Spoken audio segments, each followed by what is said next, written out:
ఇప్పుడు గతంలో కూడా మనం చూసాము. ఆవిడ షర్మిల గారు ఆమె పార్టీ పెట్టుకున్నారు, వైఎస్ఆర్టీపీ అని పార్టీ పెట్టుకుని తెలంగాణలో ఆమె పోటీ చేయడానికి సన్నాహాలన్నీ చేసుకున్నారు.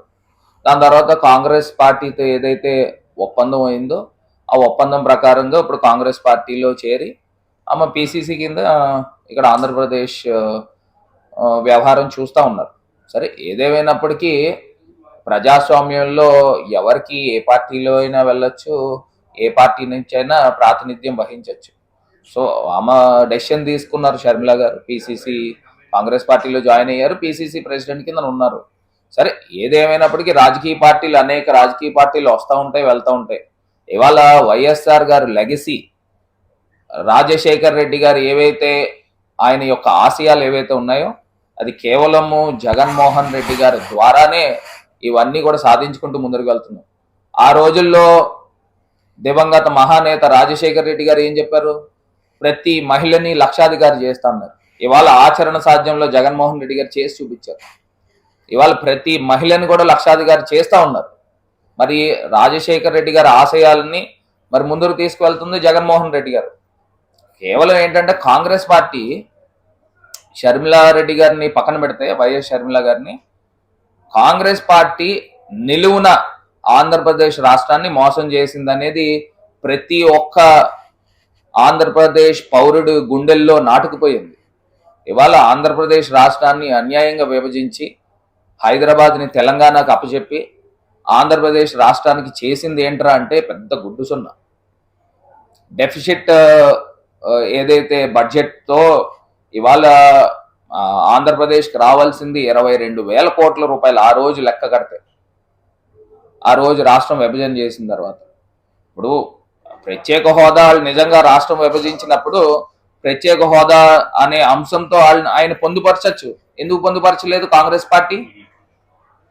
అదే రకంగా ఆ విభజన హామీలో పోలవరం ప్రాజెక్ట్కి 100కి 100% కేంద్ర ప్రభుత్వం నిధులతో మేము కట్టి R&R మొత్తం అంతా కూడా చేస్తాము, దానిపైన కూడా కండిషన్స్ ఉన్నాయి. అందు గురించే చంద్రబాబు నాయుడు గారు 2014లోనో 2015లోనో వాళ్ళు సంతకాలు చేసుకున్నప్పుడు 2014 రేట్స్కి మేము ఏకీభవిస్తున్నాం అని చెప్పేసి ఆయన మెన్షన్ చేశాడు. ఇవాళ 2023 ఇంకా పోలవరం ప్రాజెక్ట్ కట్టడానికి R&Rకి సంబంధించి వాల్యూస్ షూటప్ అయిపోయినాయి. మరి దానికి సంబంధించి 1,00,000 కోట్లు అవుతుందా, ఎంత డబ్బు అవుతుంది అనేది అంచనాలు వేయాలా? మరి ఇదంతా కూడా కేంద్ర ప్రభుత్వం డబ్బు అంటే ప్రజల డబ్బు కాదా అని అడుగుతా ఉన్నా. మరి ఇవాళ దాని బాధ్యత ఎవరు వహించాలి? కాంగ్రెస్ పార్టీ ఆ రోజు మరి అన్యాయం చేసింది. అదే రకంగా వెనకబడిన జిల్లాలకి 50 కోట్లు ఏంటండి? నాకు అర్థం కాల. ఒక్కొక్క జిల్లాకి 50 కోట్లు ఏంటి? కేబీకే తరహాలో, బుందేల్ఖండ్ తరహాలో ప్రతి జిల్లాకి అక్కడ ఉన్న పెర్ క్యాపిటల్ ఇన్కమ్ ప్రకారంగా చూసుకుంటే ఒక్కొక్క జిల్లాకి సంవత్సరానికి 2,000 కోట్లు ఇవ్వాల్సిన పరిస్థితులు ఉంటాయి. మరి ఇది మోసం చేయడం కాదా? మరి పోర్టుకి సంబంధించి దుగ్గిరాజపట్నం పోర్టు అక్కడ టెక్నికల్ ఇష్యూ ఉంటుందని తెలిసినప్పటికీ కూడా ఆ దుగ్గిరాజపట్నం పోర్టు పలానా టైం కంప్లీట్ అవ్వాలని అన్నారు. అక్కడే శ్రీహరికోటకి సంబంధించిన ఇష్యూస్ నడుస్తాయి. ఎందుకంటే అది బైబిల్ కాదు. అక్కడ పక్కన శ్రీహరికోట దగ్గర ఉన్న మనకి స్పేస్ స్టేషన్ ఉంది. దాన్ని మళ్ళీ టెక్నికల్ ఇష్యూ వలన రామాయపట్నం మార్చారు. దానికి వాళ్ళన్న రోజుకి అతిగతి లేదు. అంటే ఏదైతే లోపభూయిష్టంగా 2014 ఏపీ రీఆర్గనైజేషన్ యాక్ట్ కి సంబంధించి కాంగ్రెస్ పార్టీ ఆ యాక్ట్ ను పాస్ చేశారో అందులోనే కంప్లీట్ గా తప్పులు తడకాతో ఉంది. నిజంగా ఆ రోజు రాష్ట్రాన్ని విభజన చేసినప్పుడు ప్రత్యేక హోదాని అందులో పొందుపరిచి ఉంటే ఇవాళ ఇంత లోపం ఉండేది కాదు. మరి ఎందుకు చేయలేకపోయారు?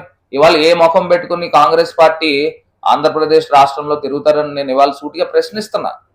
అది కూడా ఒక్కసారి వైఎస్ షర్మిల గారు కూడా ఒకసారి ఆలోచన చేయాలి. ఇవాళ తండ్రి గారు దివంగత నేత రాజశేఖర్ రెడ్డి గారు ఎంతైతే కష్టపడ్డారో ఆంధ్రప్రదేశ్ రాష్ట్రానికి, కాంగ్రెస్ పార్టీకి, మరి కాంగ్రెస్ పార్టీ వాళ్ళ ఆంధ్రప్రదేశ్ రాష్ట్రానికి ఇంత మోసం చేసినప్పుడు ఆవిడ ఏ రకంగా కాంగ్రెస్ పార్టీలో జాయిన్ అయ్యి ఇటు ఆంధ్రప్రదేశ్ రాష్ట్రానికి పిసిసి కిందన వ్యవహరిస్తున్నారు అనేది కూడా ఒకసారి ఆలోచన చేసుకోవాలని ఈ సందర్భంగా తెలియజేస్తారు.